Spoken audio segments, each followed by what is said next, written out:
Baru-baru ini, dunia dikejutkan oleh penemuan cadangan emas besar di Provinsi Hunan, Cina. Dengan perkiraan jumlah mencapai 1.000 ton, temuan ini menjadi salah satu penemuan emas terbesar di dunia dalam beberapa tahun terakhir.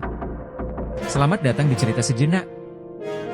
Kejadian ini tidak hanya berdampak pada ekonomi lokal di Hunan, tetapi juga memiliki implikasi geopolitik yang signifikan, terutama dalam konteks kerjasama ekonomi global melalui kelompok BRICS, yang terdiri dari Brasil, Rusia, India, Cina, dan Afrika Selatan.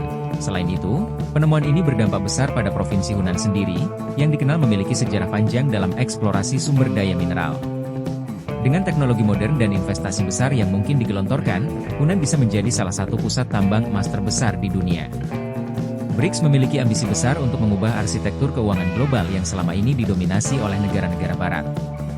Salah satu strategi yang kerap dibahas adalah penggunaan emas sebagai bagian dari cadangan untuk mendukung mata uang alternatif, guna mengurangi ketergantungan terhadap dolar AS. Dalam pertemuan-pertemuan BRICS sebelumnya, isu dedolarisasi menjadi agenda utama.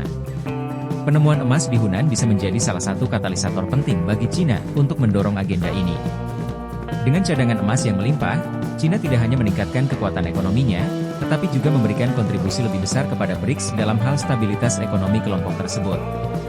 Sebagai contoh, Cina bisa menawarkan emas sebagai penopang utama dalam rencana penerbitan mata uang bersama BRICS, yang bertujuan untuk memfasilitasi perdagangan antar anggota tanpa menggunakan dolar.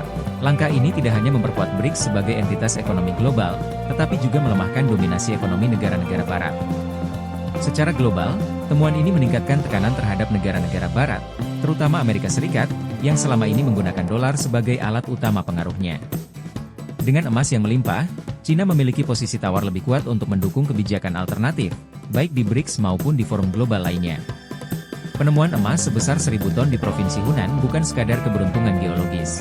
Ini adalah temuan strategis yang berpotensi mengubah peta ekonomi global, terutama dalam konteks BRICS. Sebagai negara dengan pengaruh ekonomi besar di kelompok tersebut, Cina kini memiliki pijakan lebih kuat untuk mendorong agenda-agenda yang mendukung perubahan tatanan global yang lebih multipolar. Bagaimanapun, langkah ke depan akan bergantung pada bagaimana Cina dan BRICS memanfaatkan peluang ini untuk memperkuat posisi mereka di panggung dunia, sambil menjaga stabilitas ekonomi yang menjadi kebutuhan bersama. Terima kasih sudah menyimak. Sampai jumpa lagi di cerita sejenak berikutnya. Jangan lupa like, share dan subscribe.